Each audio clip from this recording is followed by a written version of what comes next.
Good morning बच्चों। Sunrise education academy Samdari में आपका स्वागत है। आज हम पढ़ेंगे बच्चों अपनी बुक का प्रथम पाठ जिसका नाम है जय सुर भारती।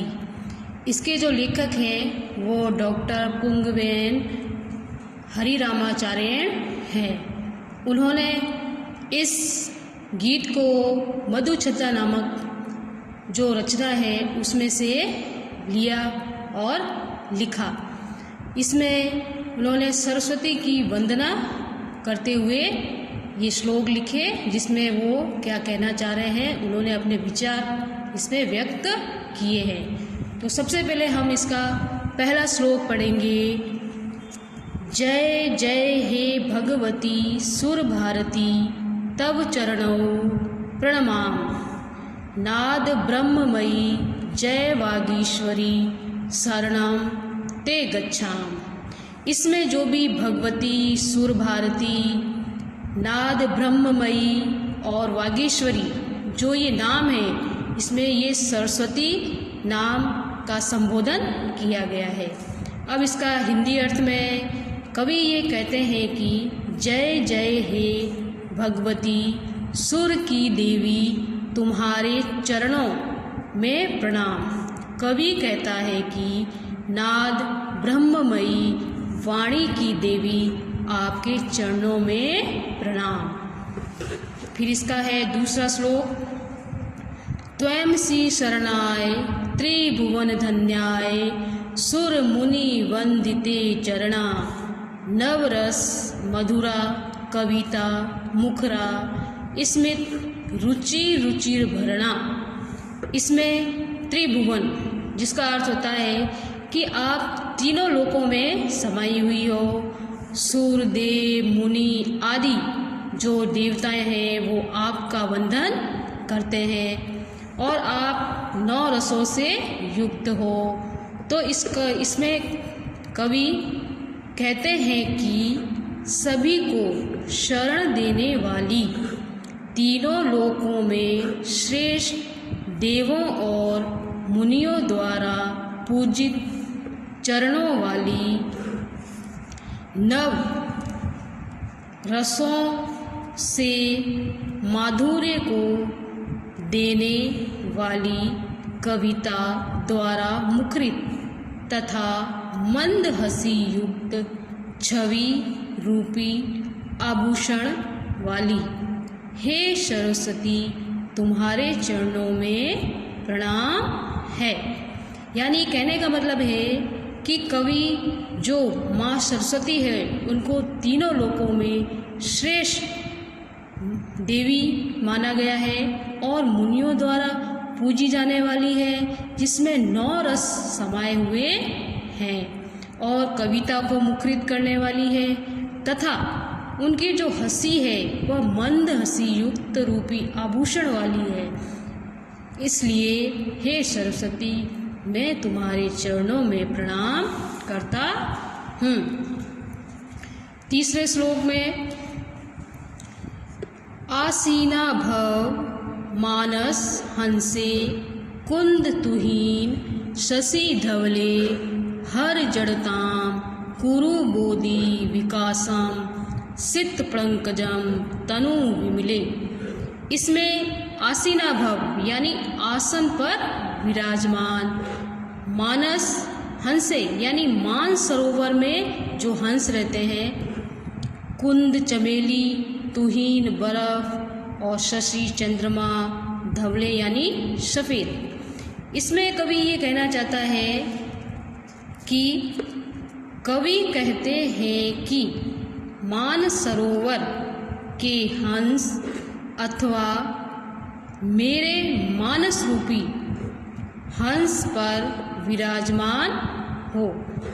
चमेली बर्फ एवं चंद्रमा के समान श्वेत वर्ण वाली मेरे अज्ञान को दूर करो तथा ज्ञान का विकास करो। श्वेत कमल के समान सुंदर पवित्र। श्वेत कमल के समान अर्थात इसमें सरस्वती माँ की उपमा दी गई है कि जो सरस्वती माँ है वे श्वेत कमल के समान सुंदर और पवित्र है। हे सरस्वती, मैं तुम्हारे चरणों को प्रणाम करना चाहता हूँ, या तुम्हारे चरणों में मेरा प्रणाम है। इसके बाद में चौथा श्लोक, ललित कलामयी ज्ञान विभामयी वीणा पुस्तक धारणी मति तरंगास्तनौ तव पद कमले अयि कुंठा विषहारिणी। कुंठा यानी अज्ञानता, मूर्खता जो मेरे बुद्धि में है, आप उसको क्या कीजिए, उसका हरण कीजिए। अब इसमें हिंदी अनुवाद में कवि कहते हैं कि हे ललित कलाओं से युक्त, ललित कलाओं से युक्त यानी सभी कलाओं से युक्त, हे ज्ञान रूपी कांति से युक्त, यानी जो ज्ञान है आपके अंदर, जो ज्ञान की चमक है, वीणा एवं पुस्तक को धारण करने वाली, हे कुंठा मूर्खता जड़ता रूपी विष यानी जहर को नष्ट करने वाली सरस्वती, आपके चरणों को प्रणाम है। कहने का मतलब है कि जो हमारे अंदर अज्ञानता है, मूर्खता है, तो वह एक जहर के समान है, तो आप इसे क्या कीजिए, नष्ट कीजिए। और हे सरस्वती, मैं आपके चरणों को प्रणाम करता हूँ। इसके बाद में इसके कठिन शब्दार्थ हैं, सुर मुनि वंदित चरणा। सुर यानी देवों, मुनि यानी मुनियों, देवों और मुनियों द्वारा पूजित चरणों वाली। स्मित रुचि रुचि भरणा यानी कि मंद हंसी युक्त छवि रूपी आभूषण वाली। आसीना भव, आसीना भव यानी बैठो विराजो। जड़ताम अज्ञानता, जड़ताम का अर्थ होता है अज्ञानता। सित पंकज तनु विमले, सित पंकज तनु विमले अर्थात श्वेत कमल के समान सुंदर पवित्र, हे सरस्वती, यानी ये जो श्वेत कमल के समान सुंदर पवित्र है, ये सरस्वती माँ के लिए आया है। ललित कलामयी, हे ललित कलाओं से युक्त, ललित कलाओं से युक्त यानी कि अनेक कलाओं से युक्त, सारी जो भी कलाएं हैं वो सब सरस्वती माँ के अंदर समाई हुई हैं। पद कमले, पद यानी चरण, कमले यानी कमल। कहने का मतलब है कि आपके यानी सरस्वती माँ के जो चरण हैं वे कमल के समान सुंदर हैं। मतिरा स्तनौ यानी हमारी बुद्धि स्थित रहे। कहने का मतलब है कि हमारी जो बुद्धि है वो आपके चरणों में स्थिर रहे।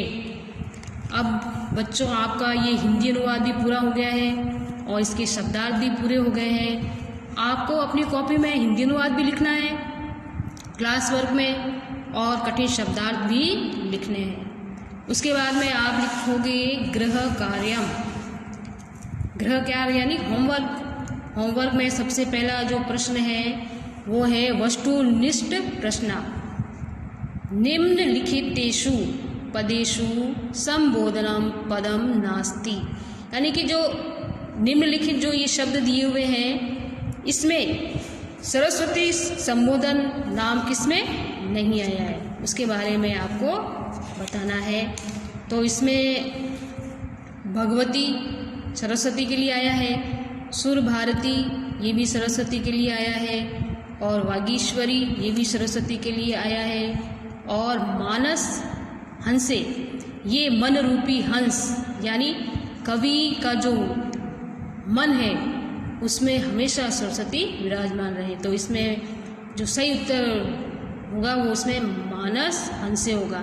ये सरस्वती के संबोधन के लिए नहीं है, ये कवि के हृदय के लिए है। अस्याम वंदनाय, आहात्यम कति संबोधनम पदानि सन्ति।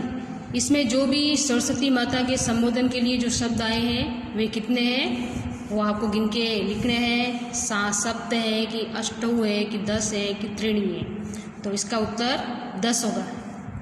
अस्याम गीत्याम कस्याम वंदना विधीयते, यानी कि इस गीत में किसकी वंदना की गई है? वाग्देव्या यानी वाणी की देवी, और दुर्गायाम यानी दुर्गा, भारत मातु भारत माता, ललित कलायाम सभी कलाओं से युक्त। तो इसमें जो वंदना है वो वाग्देव्याम यानी वाणी की देवी सरस्वती की गई है, तो इसमें ये वाला उत्तर सही होगा। उसके बाद में वागीश्वरी इत्यत्र संधि विच्छेदम अस्ति, यानी कि वागीश्वरी का संधि विच्छेद कौन सा होगा इसमें सही? तो देखो बच्चों, मैंने आपको व्यंजन संधि पढ़ाई थी, तो उसमें वागीश्वरी यानी व्यंजन संधि का जो जसत्व है उसमें वर्ण का तीसरा अक्षर आया है ग, तो ये वर्ग का पहले अक्षर में चेंज हो जाएगा, यानी यहाँ पे वाक हो जाएगा। और वाक धन ईश्वरी, यहाँ पे ये हलंत लगाना जरूरी है, क्योंकि व्यंजन संधि को हल संधि भी कहते हैं, और इसका जो पहला पद है उसके अंत में क है तो उसमें हलंत आएगा, तो हम आसानी से पहचान लेंगे कि ये व्यंजन संधि है। इसके बाद में आपको लघुतरात्मक प्रश्न करने हैं। जो भी ये प्रश्न है इसके आपको आंसर लिखने हैं। जैसे पहला है जय जय हे भगवती इति यशाम गीते रचयिता को अस्ति, मतलब इस गीत की रचना किसने की थी? तो वो जो भी लेखक हैं उनका नाम आपको इसमें लिखना है। कति काव्य रसा संति, मतलब काव्य रस कितने होते हैं? 9 होते हैं, तो उसमें किन्हीं 3 के नाम आपको लिखने हैं। जैसे कि करुण रस हो गया, और भयानक रस हो गया, और रौद्र रस हो गया। तो इस प्रकार से आपकी बुक में ये दिए हुए हैं। उसके बाद में मानस हंस इत्यस्य किम अर्थम कृतम सख्यम, यानी कि मानस हंस, इसका दूसरा अर्थ क्या है? ये मानस हंस यानी मान सरोवर रूपी हंस, अर्थात ईश्वर, अर्थात कवि का जो हृदय है उसको, मन है उसको मानस हंस के रूप में कहा गया है कि आप सरस्वती मेरे मन रूपी हंस में विराजमान रहे। तो आपको ये सारे उत्तर जो हैं वो संस्कृत में लिखने हैं। सित प्लंकजम इतस्य प्रिया शब्दस्य त्रयम लिखन्तु, यानी कि सफ़ेद कमल के समान, इसके आपको पर्यायवाची शब्द लिखने हैं। फिर संस्कृत व्याख्या करनी है। त्वयंसी और रुचि भरना वाला जो श्लोक है उसकी आपको संस्कृत व्याख्या करनी है। संस्कृत व्याख्या होती है तो उसका जो प्रसंग है वो भी आपको संस्कृत में लिखना है, और व्याख्या भी संस्कृत में लिखनी है। अब आपका ये जो पहला चैप्टर था वो कंप्लीट हो गया है। इसके बाद में देखो हमने व्यंजन संधि तो कंप्लीट कर ली थी, हमारी विसर्ग संधि रह गई थी, तो आज हम विसर्ग संधि के बारे में भी पढ़ेंगे। तो विसर्ग संधि की परिभाषा, यदा विसर्ग से स्थाने परिवर्तनम भवति तदा सह विसर्ग संधि इति कथ्यते, यानी कि जब 2 पद होते हैं तो उसमें विसर्ग, प्रथम पद के अंत में जो विसर्ग आता है उसमें कोई परिवर्तन होता है तो उसे विसर्ग संधि कहा जाता है। अब जैसे कि विसर्ग संधि के भेद या भेदा, विसर्ग संधि के भेद में जो सबसे पहला जो भेद है वो आएगा सत्व संधि। सत्व संधि यानी विसर्ग से स्थाने सकारो भवति खरी वर्गस्य पहला दूसरा स स स परे, यानी विसर्ग संधि के स्थान पर खरी का मतलब ये वर्ग का पहला दूसरा वर्ण आना चाहिए और ये स स स आना चाहिए। अब जैसे इसमें संधि विच्छेद किया हुआ है विष्णु धन त्राता, तो ये जो विसर्ग है ये आधे स में बदल जाएगा, तो विष्णु त्राता हो जाएगा। इसी प्रकार से रामः धन च, तो रामश्च हो जाएगा, यानी कि इस विसर्ग में परिवर्तन होगा जो वो आधे स में बदल जाएगा। अब देखो इसमें धनुष टंकारः ये समास पद है। अब इसका हम संधि विच्छेद करेंगे तो धनु, अब ये जो आधा स है संधि विच्छेद करते समय ये विसर्ग में बदल जाएगा और धन टंकारः, कहने का मतलब है कि उल्टा हो जाएगा। अगर समास पद दिया हुआ है तो स विसर्ग में बदलेगा और यदि संधि विच्छेद दिया हुआ है तो ये विसर्ग इन तीनों स में जो शुद्ध होगा उसमें बदल जाएगा। इसी प्रकार से निस धन छल निश्चल हो जाएगा। यहाँ पे जो विसर्ग है इसमें परिवर्तन हुआ तो आधा स आएगा, निश्चल हो जाएगा। अब हम पढ़ेंगे इसका दूसरा भेद, विसर्ग संधि। विसर्ग स स्थाने विक्लपेन विसर्गो देशो भवति, यानी कि विसर्ग के स्थान पर कोई भी परिवर्तन नहीं आएगा, वैसा का वैसा वो रहेगा। और अगर हम सरी का मतलब स स समास पद में हम स भी लगा सकते हैं और विसर्ग भी लगा सकते हैं, दोनों ही सही होंगे। अब जैसे कि यथा यानी उदाहरण, हर्य धन सेते, तो हम इसका समास पद लिखेंगे तो हर्य सेते, मतलब ये नहीं आएगा, ये धन इसमें नहीं आएगा, प्लस नहीं आएगा। और दूसरे तरीके से देखें तो हरि शेते हो जाएगा। ये दोनों ही सही है। परिभाषा के अनुसार विसर्ग में कोई परिवर्तन नहीं हुआ है और अगर हम स लगाना चाहें तो स भी लगा सकते हैं, ये दोनों ही सही है। एग्जाम में दोनों लिख सकते हो। फिर निस्सह धन संदेह, निसंदेह और निस्संदेह, इसमें भी वही बात है कि इस विसर्ग में कोई परिवर्तन नहीं, इसको वैसा वैसा लिख देंगे और स लगाना चाहें तो स भी लगा सकते हैं। अब इसमें है नृपः धन षष्ठ, तो इसमें भी वही करना है, विसर्ग में कोई परिवर्तन नहीं करना है, नृपः षष्ठ हो जाएगा।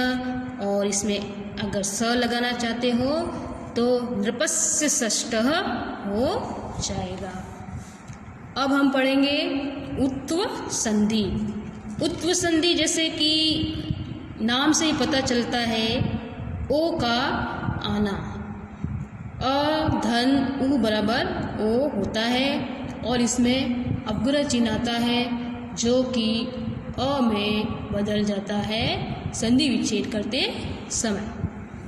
तो अब देखो इसका जो पहला नियम है, पहले नियम में अह धन अ इति स्थिति विसर्ग से स्थाने ओकारस्य मात्रा भवति, अंतिम से अकारस्य च स्थाने अवग्रह ये चिन्ह है भवति। अब देखो इस परिभाषा के अनुसार जो नियम है इसका पहला संधि विच्छेद देखो किया हुआ है कह धन अपि, तो इसमें जो ये पहला पद है कह, इसमें अह की मात्रा आ रही है और ये जो दूसरा पद है इसमें ये अ निकल रहा है। तो जब ये समस पद बनेगा तब ये विसर्ग ओकारस्य यानी ओ की मात्रा में बदल जाएगा और ये अ यानी अवग्रह चिन्ह आ जाएगा, को अपि हो जाएगा। इसी तरीके से इसका दूसरा उदाहरण है रामः धन अवदत्, रामो अवदत्, इसमें भी देखो समस्त पद लिखते समय विसर्ग ओ में बदल गया और ये अपग्रह चिन्ह अ जो था वो अपग्रह चिन्ह में बदल गया। इसी प्रकार से रामः धन अयम, रामो अयम, रामः धन अयम, रामो अयम, इसमें भी विसर्ग ओ में बदला और ये अ अपग्रह चिन्ह में बदल गया। एग्जाम में आपके दोनों तरीके से सवाल पूछे जा सकते हैं। समस्त पद भी आ सकता है आपके एग्जाम में। यदि समस्त पद आता है तो आपको ये संधि विच्छेद करनी है, कह धन अपि। और यदि कह धन अपि आता है तो आपको ये समस्त पद लिखना पड़ेगा।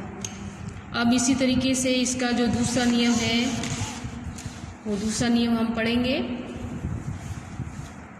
अ धन हश, हश का मतलब होता है वर्गस्य तीसरा चौथा पांचवा, यानी जो वर्ग होते हैं 5 वर्ग होते हैं उनमें तीसरा चौथा और पांचवा वर्ण आना चाहिए और ह य र ल व यानी अंतःस्थ वर्ण होने चाहिए। इति स्थाने ओकारस्य मात्रा भवति। अब जो इसमें है जैसे कि उदाहरण दिया हुआ है आपका शिवः धन वंद्य, जिससे समस्त पद बनेगा शिवो वंद्य। अब देखो इसका जो पहला पद है उसमें अ की मात्रा आई है, ठीक है। और ये हस, हस का मतलब ये सारे वर्ण, वर्ग का तीसरा चौथा पांचवा वर्ण और ह य र ल व। दूसरा पद है तो उसमें व आ रहा है, पद का जो पहला वर्ण है वो व आ रहा है, यानी ये हस हो गया।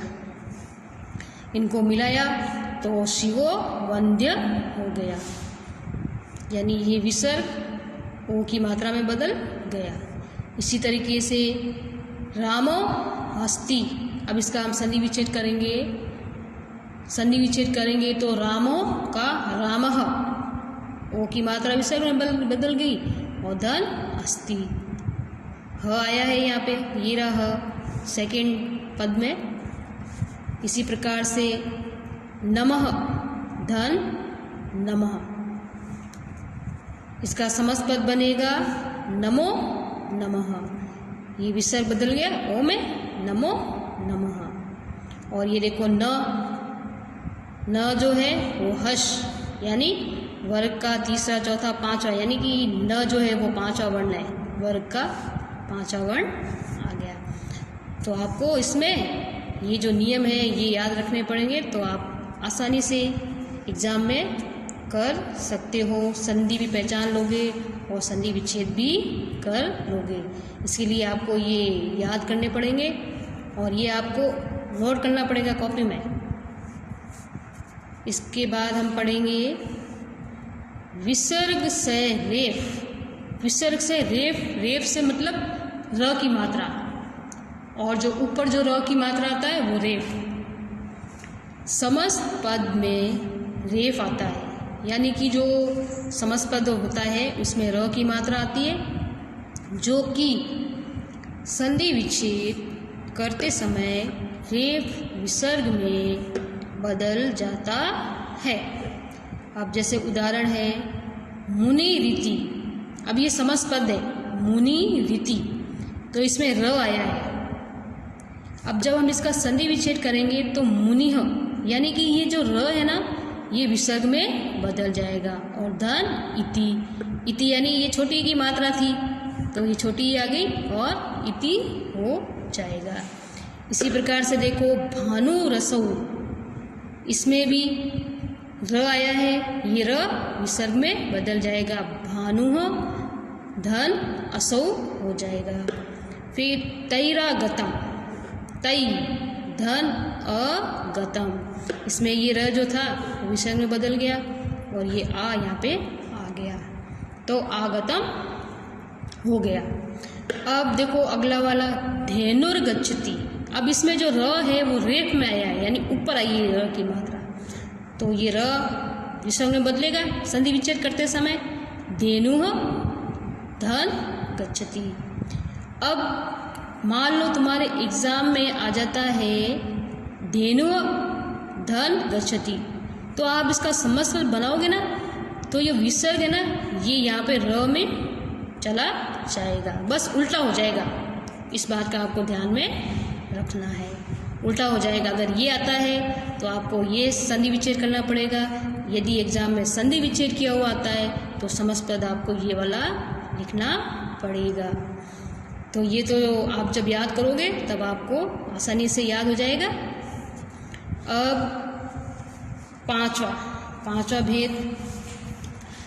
पांचवें भेद में देखो, विसर्ग से लोप, यानी विसर्ग का लोप होना। जैसे संधि विच्छेद किया हुआ है, उसमें जो पहला पद होता है उसके अंत में विसर्ग आता है, तो उसका समस्त पद बनाते समय लोप हो जाएगा। समस्त पद बनाते समय विसर्ग का लोप हो जाएगा। बालः धन अत्र, बाला अत्र। अब इसमें ये जो विसर्ग आया था ना, तो इसका क्या हो गया, लोप हो गया, यानी गायब हो गया। समस्त पद में अपन विसर्ग नहीं लगाएंगे और संधि विच्छेद करेंगे तो विसर्ग लगाएंगे, बस उल्टा हो जाएगा इसका। लताः धन इदन्ते, लता इदन्ते, ये विसर्ग का लोप हो जाएगा। अब इसी प्रकार से देखो इसका दूसरा नियम विसर्ग लोप का। समस्त पद बनाते समय मात्रा दीर्घ हो जाएगी। कहने का मतलब है कि यदि संधि विच्छेद दिया हुआ है तो उसका जो पहला पद है उसमें जो मात्रा होगी समस्त पद में वह मात्रा क्या, दीर्घ हो जाएगी। छोटी ई की होगी तो बड़ी ई में चेंज हो जाएगी, छोटा ऊ होगा तो बड़ा ऊ में चेंज हो जाएगा, अ होगा तो अ में बदल जाएगा। अब देखो जैसे उदाहरण दिया हुआ है, कविः धन रचयति, तो इसका समस्त पद बनेगा। तो ये जो कविः है ये बड़ी ई में बदल जाएगा, कवि रचयति हो जाएगा।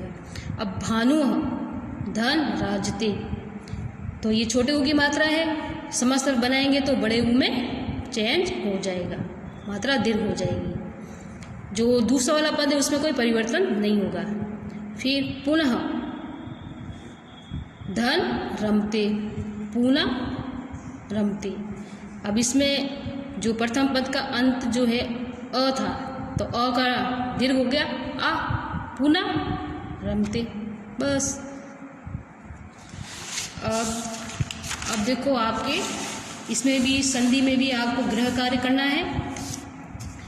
गृह कार्य में समस्त पद लिखित्वा संधे नामापि लिखत, यानी समस्त संधि विच्छेद तो किया हुआ है, अब आपको इसमें समस्त पद लिखना है और संधि का नाम लिखना है। जैसे रामः धन आगच्छति, तो ये कौन सी संधि हो गई, विसर्ग लोप, यानी राम आगच्छति हो जाएगा और विसर्ग लोप संधि हो जाएगी। इसमें भी वही बात है, स आगच्छति, विसर्ग गायब हो जाएगा तो विसर्ग लोप संधि।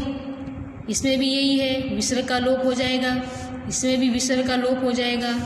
अब ये हरिय धन रम्य, इसमें वो दूसरा नियम है, ये जो हरि है समस्त पद में बड़ी की मात्रा आ जाएगी, हरि रम्य हो जाएगा। शंभु धन राजते, इसमें भी छोटी ऊ की मात्रा है तो बड़े ऊ में चेंज हो जाएगा, शंभु और राजते हो जाएगा। अब देखो दूसरा सवाल है, दूसरे सवाल में संधि विच्छेद कुतः संधि नामापि लिखत। संधि विच्छेद करना है, समस्त पद दिया हुआ है आपके और आपको संधि विच्छेद करना है।